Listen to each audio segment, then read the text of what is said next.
everyone, and welcome back to Two Barbarians. I'm Wade. I'm Lee. And today we're taking a trip down memory lane and looking at the Skelcon. The Skelcon. What is that, Wade? Well, Skelcon was actually published in a Ladybird book. From the 80s, the Ladybird Master Universe little storybooks. So pretty much relatively unknown, same way that Goatman was unknown until the Classics lines really took a bit of something obscure and put it back out. So quite cool. Something that caught us off guard back in the Master Universe Classics days is when they put out a 2-pack of a Skelcon with Roton.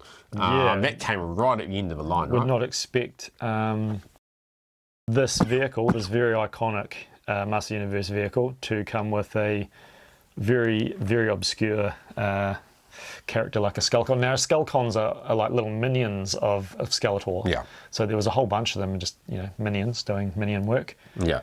So a very deep cut and rather odd to be packaged. And it's a shame though, because Skelcon's a bit of an army builder, and it came with a Roton, and being so deep in the line, and its price started getting more expensive right near the end of the line, and you missed out.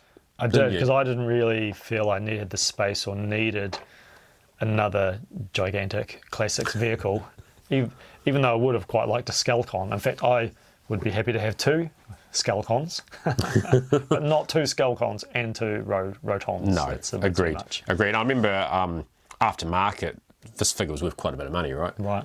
That's because it came with a Roton 2-pack. So the production of a figure and a 2-pack with a vehicle was always going to be much lower than an actual figure, right? So maybe some marketing strategy to sell more Rotons. Yeah, I agree. Now, the reason we've pulled out the Skelcon is because the Masterverse Skelcon came out a while ago. I haven't got any Masterverse figures for a long time. This is part of that new Eternia line, so I do like Skelcons, so I sort of hopped on it. And the first thing that struck me was the art on the packaging on it, right? Yeah. So it's got the, what's the female Stratos' name? Delora, I think it is. Maybe, I could be wrong. That's off the top of my head, but yeah. But the Skelcon's looking pretty badass in it, right? So they're actually looking like they're a real legitimate threat. Yeah, and there's a fighting bunch of them. Fighting the Avions, which is pretty cool. Oh, is it just me? I'm noticing what looked to be bat-like wings on the back of that one. Yeah, it is actually, isn't it? So, interesting. Should we move this? Yeah, let's get the Roton out. We will give you a little bit of a Roton mowing down a Skelcon later on, just in case you're wondering what that looks like. Yeah. But let's get this figure out, eh? Yeah. Oh, what does it say? Open. Yeah.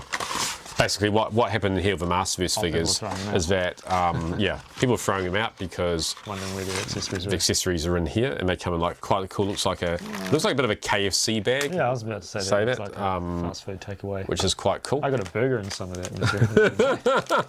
Yeah, of course, it comes with some quite cool accessories. Don't throw that out. No, do you want it? Well, it's just too cool to throw out. Okay. Okay, I'll have to fold it over nicely since I sort of, in my hurry, I ripped it open. But anyone wants this for $100, more than happy to sell it to you for that. New Eternia Masterverse is sort of like a more barbaric kind of alternative world and design for the characters, right? Yeah. So, which is quite cool. I quite like it. To be honest, I'm not collecting Masterverse either, but I do have a couple. I have the He-Man and Skeletor from the New Eternia, and in New Zealand, we don't get all of the waves. We don't get all of the Masterverse figures. No, we got the Revolutions ones. Yeah, really, you didn't really get many of the New Eternia ones. Peg warmers, some of those ones. Real peg warmers. Yeah, but that is really cool. That's a cool reimagining of that classic character. Now the beak itself is articulated as well, something you do not get with the Classics figure. More modern articulation. Definitely. It basically just looks like a skeletal body, right? Yeah. Agreed. This one's probably a bit more cartoony in appearance. As again, you were saying this one's a bit more savage, sort of stylized with that. But I do quite like the sort of cartoony appearance. I do like the painted toenails on this one as well. This one here doesn't have any painted toenails. It's a bit of a thing, and he's got his like his shin guards on, which is don't know why a Skelcon needs to wear shin guards. Yeah, they're not removable. No. They are his shins. Their shins. Well, I mean, they're sockets, I imagine, and they do move around, but I don't know if they come off. So I think they'll be imagined on me with ball joints. For that, but and quite a interesting metallic sheen to the armour, the head, and obviously them. But yeah. Size-wise, roughly the same. Yeah, much bigger head on this one, which I quite like. There's like this weird, huge head on it, whereas this one is probably a bit more leaner. I think in the original, in the Ladybird book, they're not big, full-sized creatures like the size of Skeletor or Beastman. I think they're a little bit more, they're smaller. Yeah.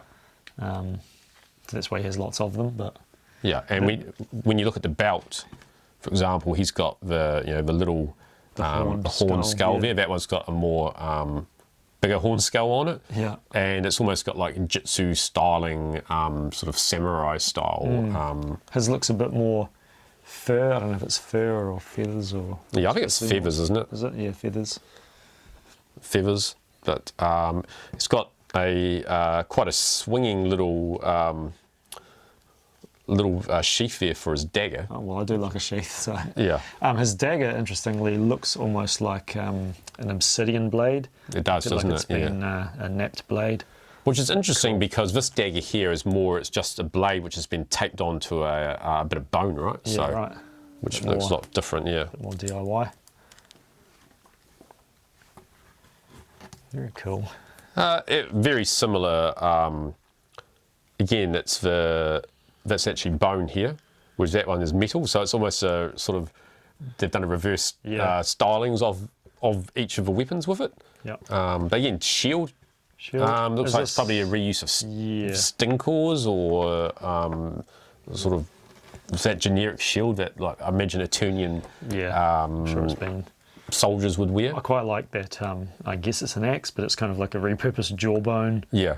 It also sort of looks, along with that blade, sort of quite sort of Mesoamerican. Yeah. What do you think goes in here? Do you think that goes in there, or do you think the... well, it fits in there, so if it fits in there, it can go in there. Yeah, or do you think that actually fits in there more? I would say this. Let's find out.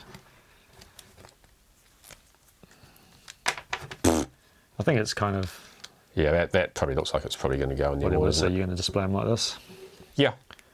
I'll display them with my other Skelcon just for the love of Skelcons. Yeah. Modern articulation, a little bit more detailing in the in the overall sculpt, but also in all the accessories, and I'm quite digging this figure. You're a bit more enamored to it, aren't you? But again, we didn't like. Yeah, I probably would pick one of these up if it was available locally in a shop and at a decent price, right? Yeah, so you'd have had to go to an online retailer. Yeah, so this has come from overseas. I bought that at the same time that I bought the two Conan figures and a Asagi Ninja Turtles figure, which I wanted. So I thought I was chucking this in there at the same time in terms of freight. Yeah. So. Buy more to save less. Yeah, well, in the end you don't actually, because by the time you pay GST on it and it makes a bit of shipping, it's, it all ends up being the same anyway, but it's just nice to get something together, right? So, again, we're helping save the environment by, not using so many boxes and things, so, again. But, I'm pretty enamoured with it. I like it. Some of the Masterverse figures I have sort of liked, but I just haven't bothered because they sort of don't really fit in with the other stylings, but I feel like, he's not going to fit right in with the classics, but it's relatively close to it, enough that you could have him sitting in a Roton, for example, and no one even notice. No, and even side by side, they're obviously quite different, but they don't all need to be identical. Like, he could be more of a... he could be more of a Skelcon advisor, so he could stand next to Skeletor, whereas he's running around doing minion things. Yeah. So he's obviously, he's got more sort of Skeletor styled and Jitsu styled attire on. Yeah. So I would have him use it as a principal advisor of all things Skelcon, whereas he's more just a minion running around. He's almost got a little Skixy vibe going on too. He does, doesn't he? So again, we've got a couple of interchangeable hands, fists. Don't think we need to use those. No, but he has so many accessories, it seems a waste to just, you're not going to have him punching anyone. We want to thank you for watching our episode on Skelcons. We thought it was just a fun little thing to do after release of the Master of the Universe movie. If you did enjoy it, don't forget to hit those like and subscribe buttons. We'll always be doing videos about something Master of the Universe related or Barbarians at some point in time, so do bear with us if you don't mind watching a few different little wrestling videos and other 80s toys in between. And Lee. Yeah, wait, just remember that the battle might be over, but our toy shelves remain legendary. See ya. That was cool. That's cool. Grabbed and threw yeah, I know. It's like, whoa.